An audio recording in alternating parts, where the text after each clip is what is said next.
Hello and welcome.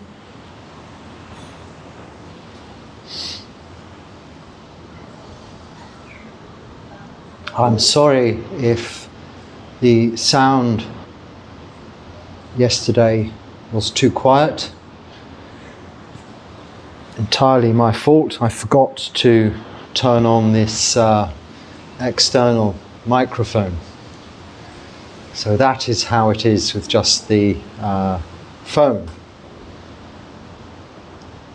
You heard all of the goings on, and there were extra goings on yesterday. So, sorry. Hopefully you could pick something out of interest. But in summary, yesterday I was just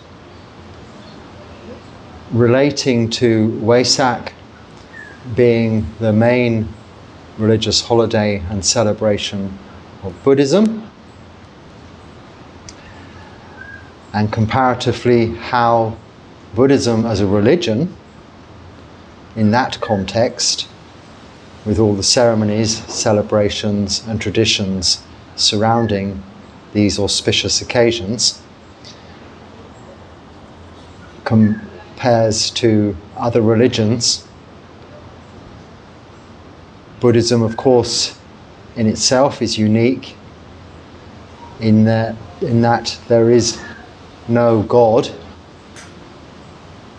whereas others rely on a higher power, a being, maybe a creator God in the singular, or many gods, whom determine to some extent our fate, and whom people ask of for protection, guidance, and so on. A belief system. Buddhism requires us to find that power, that ability to protect ourselves and to determine our own fates by our own actions of body, speech, and mind in this lifetime, especially in this present moment, which is all we have, here and now. Determining that all of our actions of body, speech, and mind are good. Now, the one common factor within all religions is goodness. They all promote being good, or being kind, being nice to one another and to all beings. And that is true for all faiths, if being practiced properly and in accordance with their scriptures. This is based on not just belief, but very much facts and the understanding we learn in Buddhism of karma. Karma being meaning, actions, and vipaka or karma vipaka, vipaka meaning the results of those actions. So all things resulting from our actions are vipaka karma. If our actions of body, speech and mind are good, then the results will be good. If bad, the results will be bad. It isn't quite as black and white as you know, always, or as simple as that. But if we strive to replace bad thoughts with good thoughts, to do good actions instead of bad, so to give rather than to take, and to say kind words rather than unkind, where there's the opportunity to criticize, restraint is exercised. and maybe advice, kindly, is appropriated in a timely fashion. Maintaining this emphasis on right speech wherever possible. The third part of the Noble Eightfold Path. But mainly I was talking or bringing reference to three little words with very big meanings. Lobha, dosa, moha, the Pali for greed, hatred and delusion.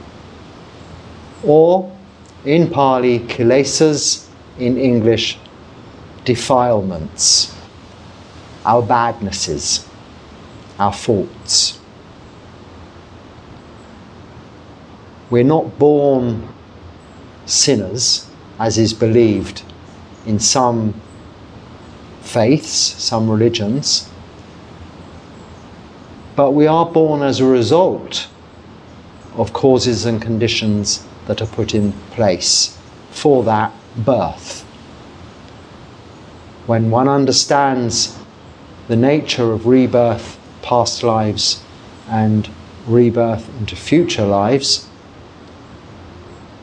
without the necessity of belief, but a clear understanding of this reaction from our actions, cause and effect, we are still yet born with a fresh opportunity, a clean slate.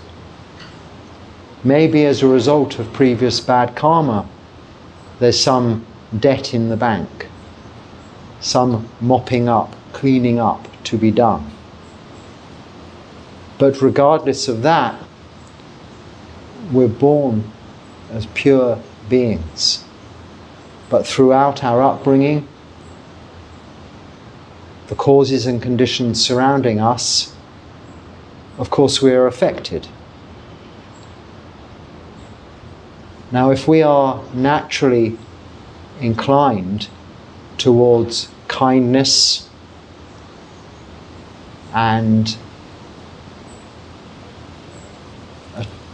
a tendency towards loving all beings and an inquiring but wise mind,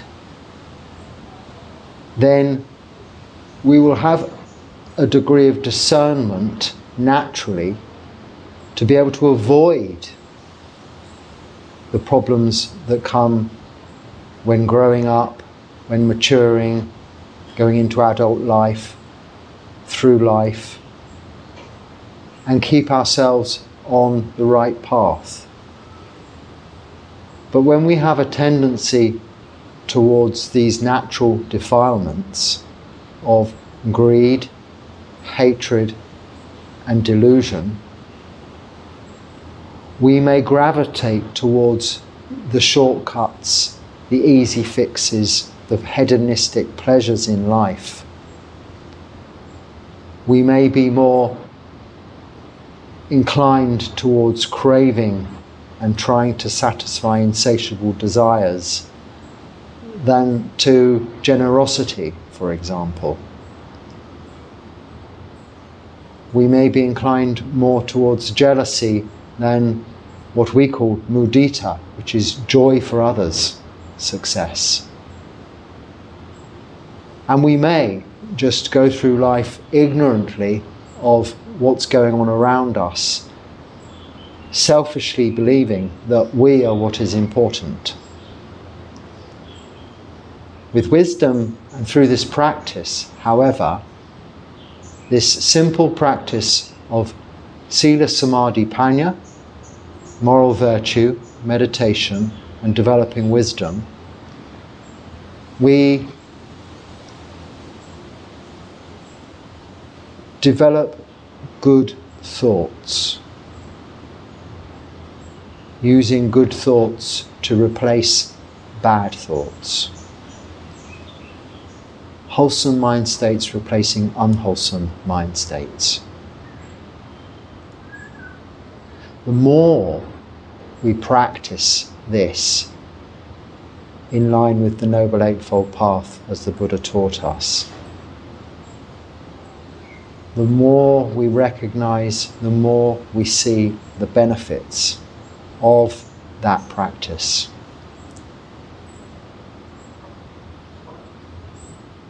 It has a rather instant effect, which we can identify, know and see in just the very process of giving. We all know how good it feels to give. In fact, it's often said better to give than to receive, because it's very true. We're naturally good.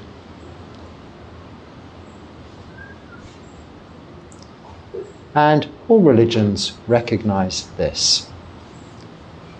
Whereas theistic religions,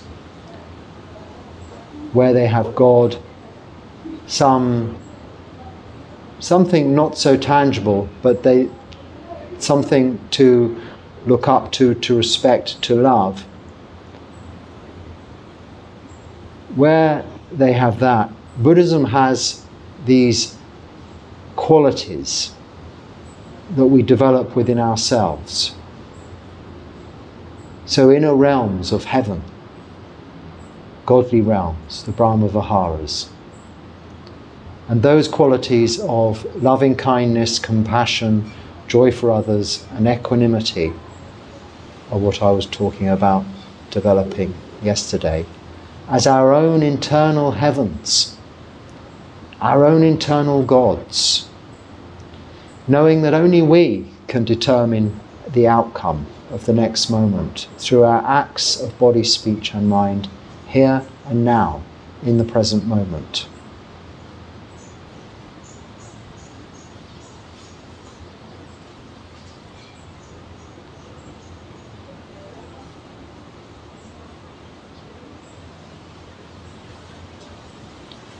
The problems, not only in modern times that we see in the world,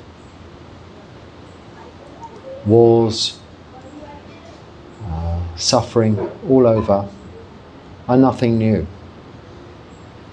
Throughout history, this has always been the case. In the Buddha's time, prior to the Buddha's time, there has always been suffering, and it was this suffering the Buddha identified. But he also identified the cause of suffering and the end of suffering, coming from the practice of this Noble Eightfold Path.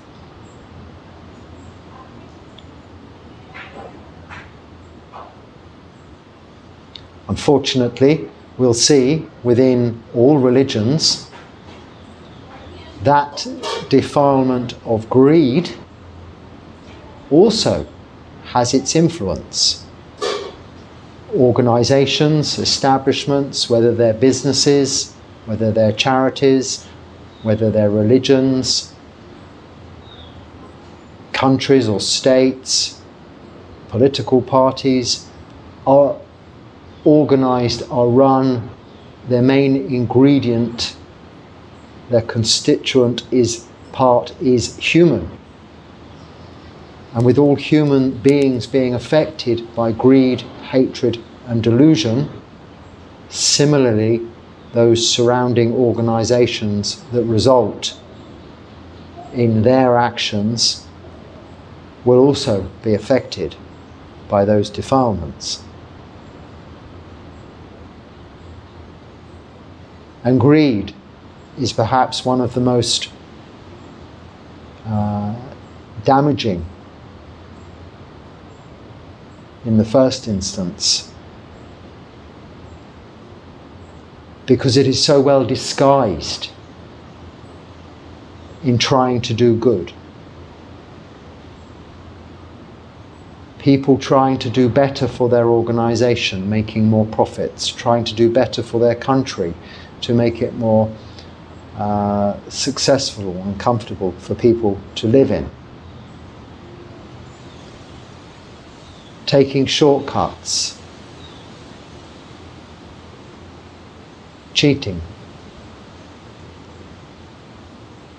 or just not realizing through the sake of delusion that there is a place whereby one can be satisfied, recognizing when one has just enough. Now, of course, it's difficult in the commercial world, which is built on greed, to see and understand clearly this existing situation, this continuing fueling of these defilements within individuals and within organizations as a result of greed, which soon turns to creating of enemies. Because where there's greed, there is often taking. And where there's taking, there's someone who's losing. Whereas where there's generosity, there is giving. On the other hand of that, someone is benefiting. But this is our nature. And this is what the Buddha identified. And within this practice, moral virtue, just keeping the sila, the 5 precepts, there is very little room for damaging, harming others, any beings. These are our restraints. Of course, if everyone kept just the 5 precepts, the world would be a very different place.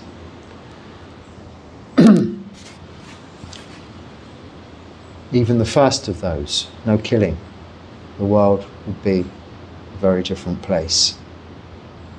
And no stealing, no taking from others, very different indeed. But each of us are responsible for our own karma, our own actions, and therefore the beneficiaries whom will inherit its results, vipaka.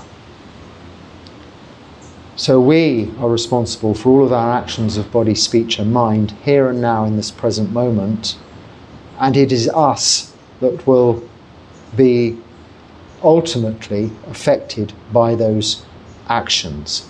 We are creating the causes and conditions, putting those in place for what happens next, the next moment. So we use Buddhism, and others may use other religions, as a way of focusing our minds on the good and away from the bad. So whether it's praying to a god, going to church,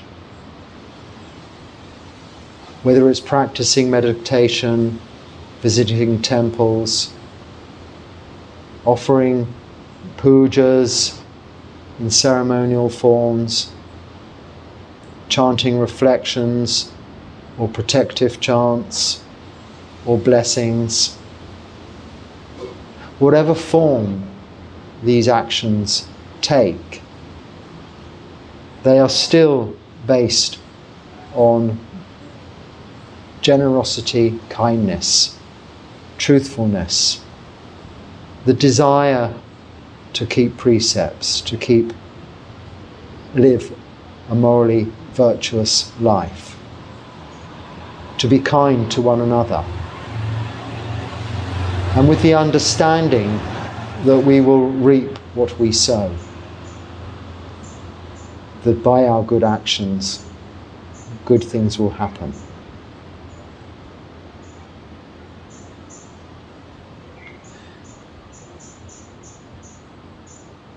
You'll see there can be, even, however, within religious organizations, even subtly, there can be profiteering and greed that is still evident.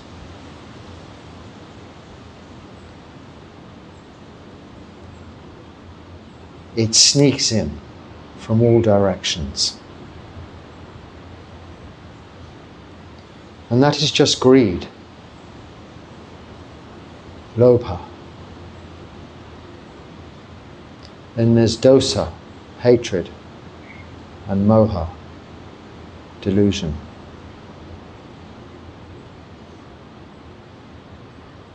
So the Buddha taught us to, through this practice of sila, samadhi and panya, to eradicate these defilements of greed, hatred and delusion by a gentle process of erosion.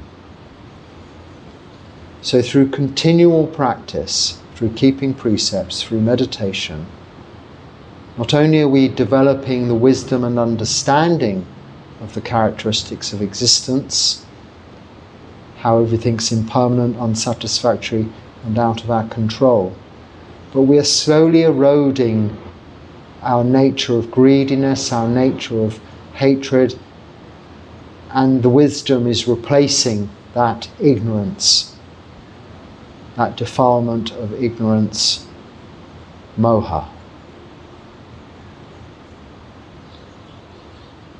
But it's a gradual process, it doesn't happen overnight.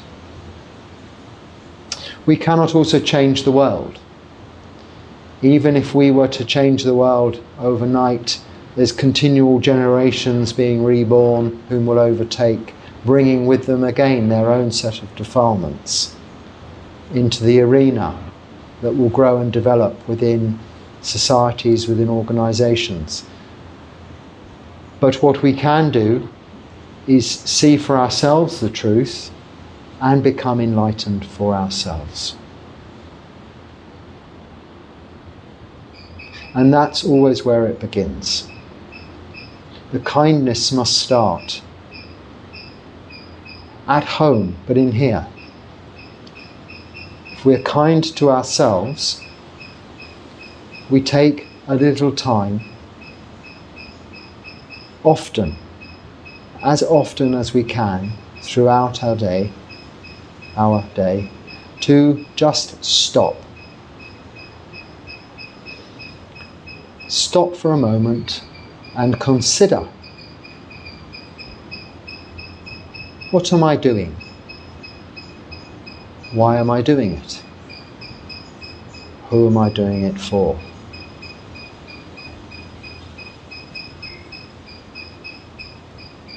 You'll soon know, through this act of mindfulness, recollection, sati, that you are, whether or not you are doing something for others out of kindness or compassion, or for you out of greed, out of selfishness.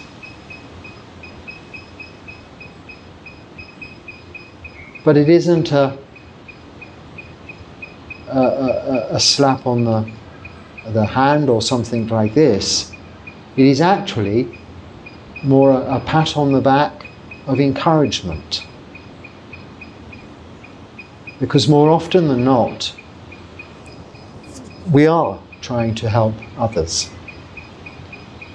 And by stopping for a moment and reflecting on that, we are being kind to ourselves because we feel good. We feel happy because we're not taking from others, we're not harming others.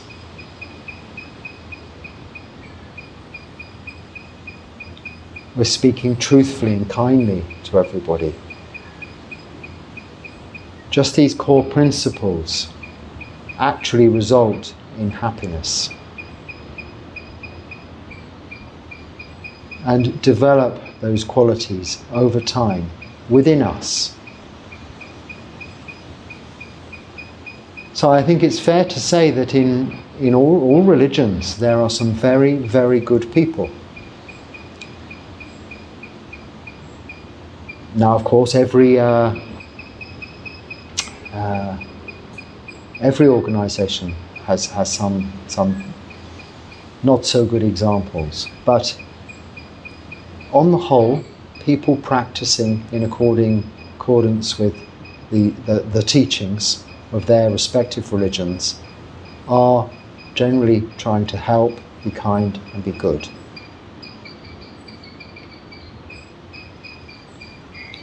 So I wasn't really planning or wanting to just repeat what I said yesterday, but more to just expand upon that and include it in our practice as an area that we must always be considering, because after all, on our path towards enlightenment, towards freedom from suffering in this lifetime, we must continually be gradually eroding these defilements of greed, hatred and delusion. Eventually, so that our natural inclination is always to just give rather than to take. Even such that our last item of food we would rather give to someone who was hungry than keep for ourselves.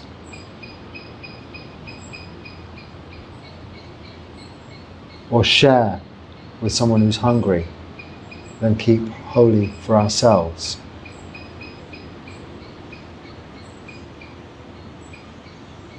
And that rather than disliking someone just because we do, but to understand why it is they may not appeal to us, they may be offensive to us, and have compassion for them for those very reasons. Even if it's their own fault, it's the result of the causes and conditions they have put in place, which may make them very abhorrent to you. You can still have compassion for them in that they are still suffering with delusion. We all have these three defilements, these three poisons they're referred to in the sutras of lobha, dosa, moha, greed, hatred and delusion. We actually all have a sort of a tendency more towards one or another of them, more so than being equal. So you can think about this and put yourself, I've spoken of this before in a talk, I think it is something to do with personality types. But we might gravitate towards being a greedy personality, or a hateful personality, or a deluded personality. Now delusion, ignorance, isn't just being uneducated, stupid, foolish, an idiot, not something just like that. You can have some very intelligent people whom can be very deluded. It's not having the wisdom, the skill to apply the knowledge, because the skill to apply the knowledge or to see the facts clearly is clouded by a screen of greed or a screen of hatred. So as you see, these three defilements interlink with each other. So if we are even a deluded person, it's often greed that's making us more deluded. We can still be quite intelligent, but unable to understand clearly that, well, I'm sad today, I'm unhappy today, So I'm going to sit down and eat lots of pies, lots of sweets, and watch lots of videos on TV, block out the rest of the world. And yes, for a moment or two that will help. But this is delusion. Because of course when that is over and you're full up and the film's finished, you're either reliant on continuing with this form of entertainment or blocking, but you're not getting to the understanding, the bottom of what it is that's making you sad. You're not seeing what suffering is, which is simply not having what you want or having something you don't want. So this is delusion. Now, of course, as you can see, even the most intelligent people can, through delusion, this form of ignorance, have these tendencies as a result of either greed or hatred.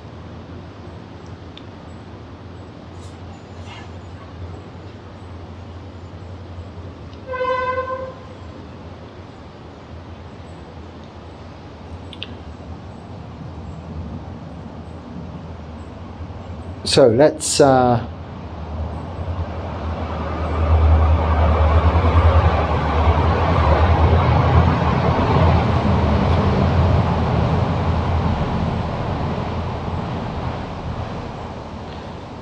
if there was a I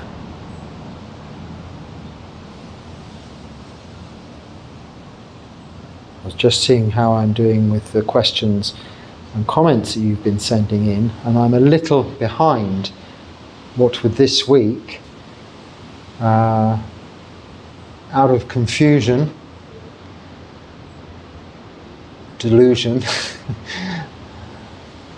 I get confused as to what day of the week it is. There's been Vesak celebrations in different places at different times, not only because of time zones, but because it's celebrated on different days in different countries. So it doesn't seem to be like Christmas, which is the 25th of December everywhere. It seems to vary by 2 days. Every month, twice a month, the Uposita is sometimes different in Thailand to here. So I try and just base my calendar on the moon. The full moon being tomorrow, the 23rd. Today. Yesterday, the 22nd, however, was, I think, no, see, this is where I get very confused when I try and remember the dates as opposed to the full moon. Anyway, I'm a day out here, there and everywhere this week, and through that I've got a little bit behind, I think, with the comments and the questions and answers, so I will try and continue with those this week, if not at the beginning of the coming week, and catch up again. So I might need to have to make some extra talks to do that. Let's have a look.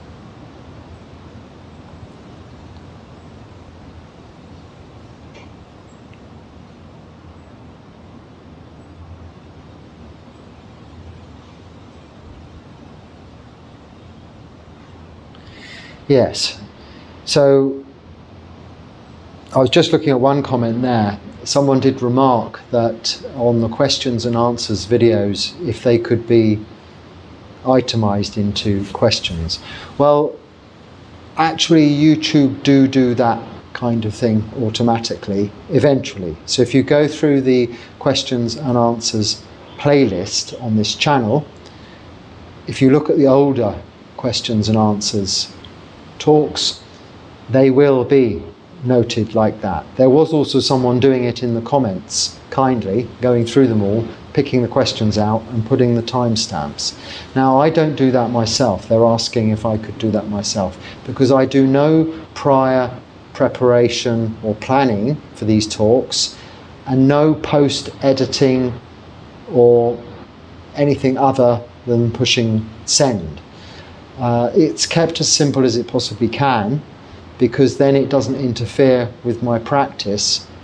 I'm a monk, I'm not a YouTuber or a videographer or anything of that nature, and in fact quite inexperienced in terms of giving even Dharma talks. I prefer to think of it more as sharing my experiences with you as I'm going along. And that is done in an unrehearsed and unpracticed, as is evident,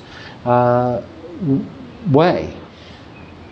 So the advantage, or the point of that, is within reason, is if you can have time to watch the questions and answers talks from beginning to end, you will actually see that I do not, by any stretch of the imagination, simply answer one question and then another and another like that.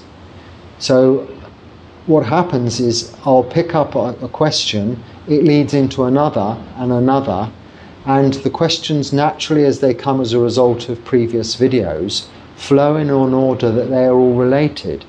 So one talk, questions and answers talk, is in fact going to possibly refer to the same question and talk about that on several occasions throughout the whole video.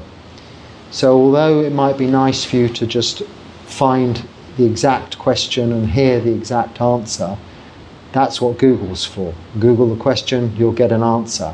These talks are more organic. They come from this very informal structure of talking that I've inherited really from my teachers in this tradition.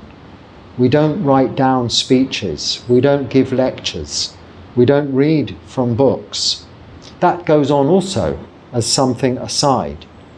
But this form of just sitting and talking, I have a note of some of the comments and questions in front of me here, because I thought that's what I was going to do today.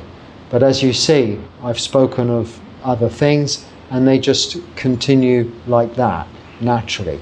So that's the way I shall try to keep it, because this way is a more natural way of, I believe, understanding the Dharma and letting it be appropriate to our everyday lives and incorporating it into those for our own personal development, rather than having a questions and answers session that is so, yes, I mean, I could just answer every question with practically the same answer, and that would be, go and practice, see for yourself. But I don't, because they come in different forms and contexts. So even the same question that is asked many times can have many different answers. So that's why I don't have them itemized and organized as such. And hopefully that is useful to most people as a way of absorbing Dharma rather than trying to learn something. If you listen to these talks and switch off, or listen to any Dharma talks and switch off in your mind for a moment or two, as long as you come back to it, you can probably safely assume you haven't missed a great deal.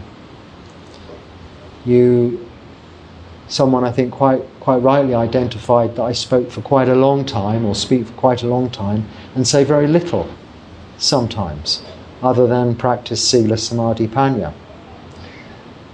And this is actually the case, because that practice of Sila Samadhi Panya is what develops anicca, dukkha, anatta, that wisdom that we need to improve our lives.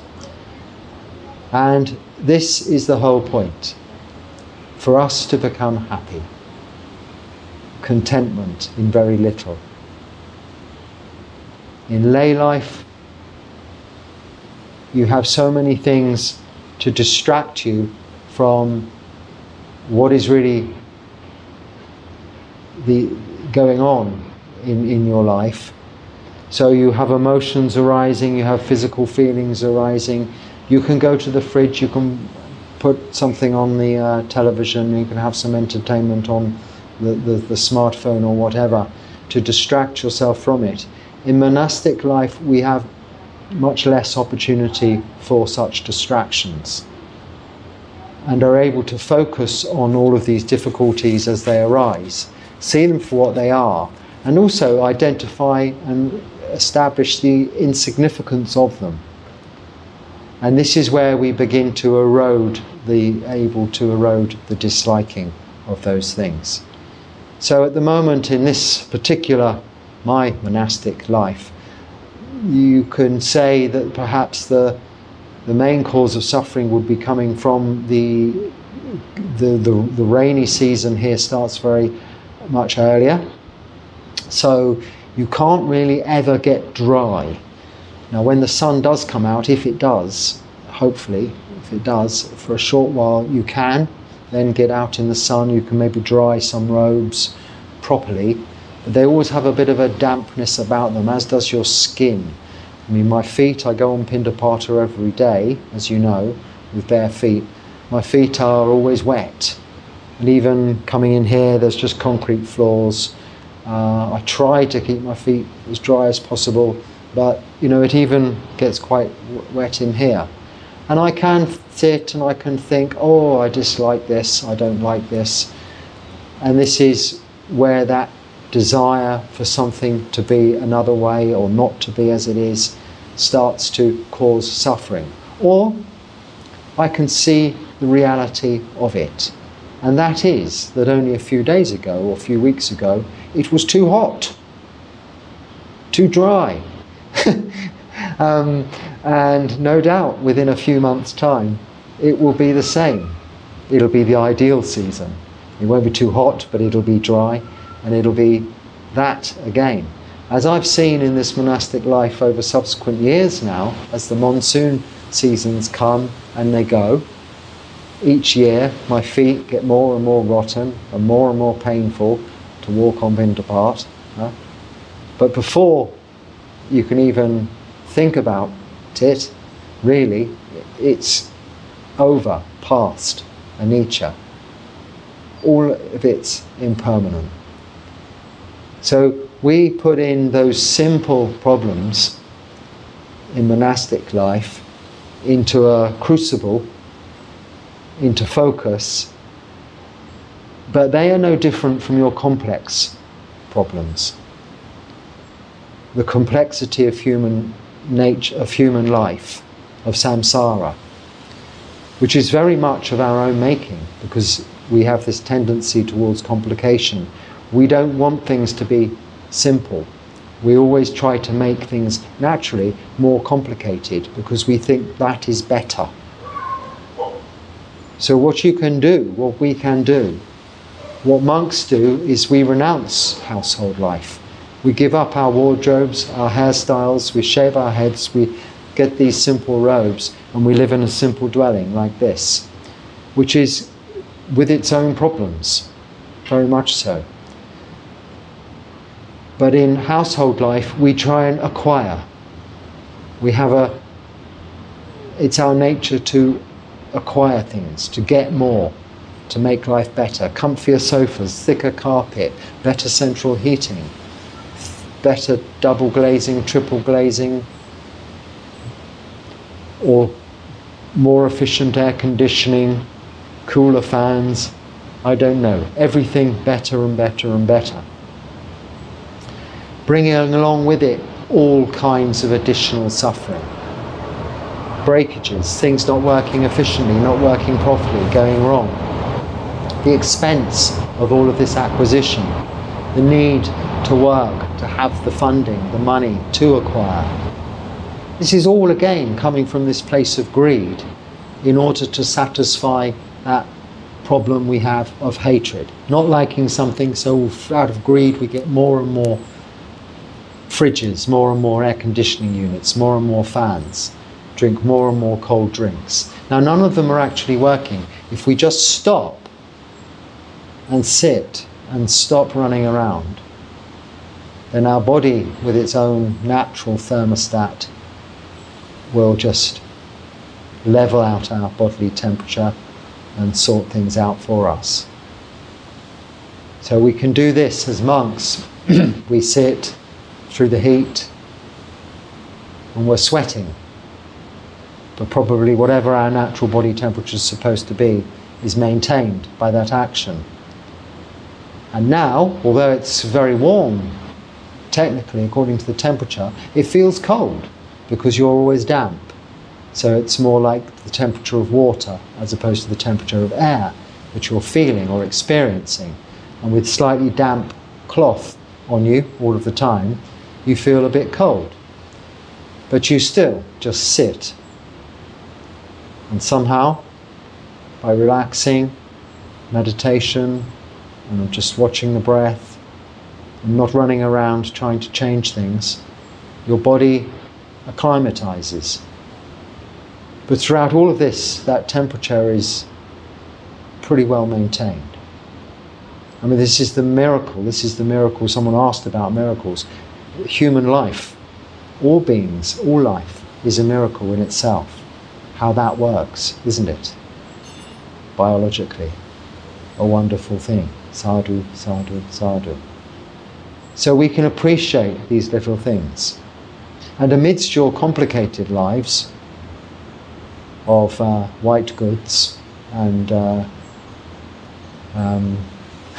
what was that video? A long time ago in the 80s was this MTV was a thing.